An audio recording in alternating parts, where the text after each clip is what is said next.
We are at the biblical site of Hazor. According to Joshua chapter 11, this remarkable tell, over 200 acres, but 30 acres in the upper tell. But this in Joshua's day, in the days of the conquest, was the head of all those kingdoms.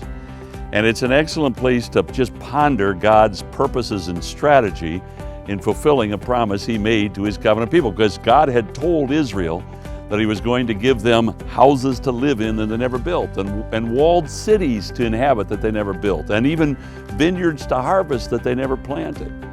And it's interesting to ponder how it is that God contrived to cause that promise to be fulfilled. And basically, interestingly enough, it has to do with the refusal of the first generation of Israelites to go into the land under Moses, because when they got to Kadesh Barnea, sent in the 12 spies, and 10 came back and say nothing doing.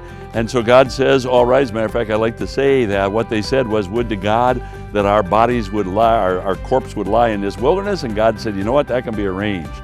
And so for all of those years, they basically treaded water. They just sort of wandered. They just did their own thing, as it were, just kind of burying their dead for all of those years, until a new generation is raised up and Moses brings them up to the border of the promised land. But what is going on during those 40 years here in the land, in Canaan? Well, what's going on is that these tribes, these peoples who live in this land, having heard of the fact that Yahweh and the people of Israel had defeated the forces of Egypt, and that Pharaoh's army and horses were lying at the bottom of the Red Sea, the Canaanites living here throughout this land determined, rather than simply fortifying each little city, let's gather in great coalitions. Let's lay aside our animosity and our historical battles and so on, and let's take one city and fortify it as much as we possibly can. And then when the Israelites do show up, we'll gather together, and we will together, and we'll have one hugely fortified city. We'll have all these armies that come together, and most importantly, we'll have all of these gods. And so as powerful as Yahweh might be, He can't resist all of these gods that will gather together. And so one of the cities where that is done, first of all, in the central part of the land, there was Jericho and Ai, and then in the southern part of the land, there was Gibeon.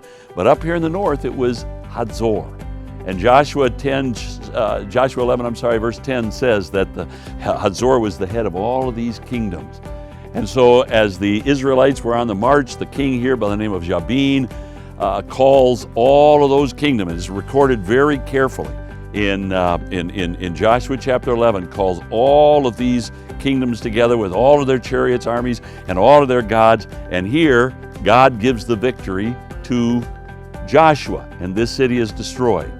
Now here's the interesting thing, and there's a great deal of discussion, a great deal of debate, but there is, remarkably enough, well, let me say first, there are 3 cities which, according to the book of Joshua, were burned by the invading Israelites. They were Jericho, Ai, and Hazor. And so we might expect that there would be a burn layer here at Hazor. In point of fact, there is.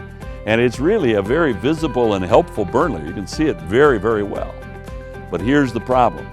The burn layer seems to be at a dig level from the 13th century, from the 1200s.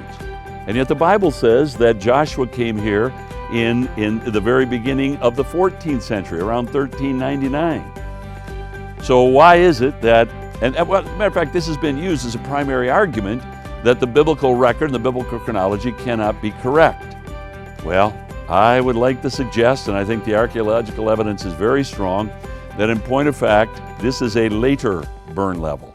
Because the Bible says that Joshua came and destroyed the city, and it was deserted for some time, and then the city was repopulated, and it was Jabin at a later time, a couple of hundred years later, who led the forces down to Jezreel and were defeated by Deborah.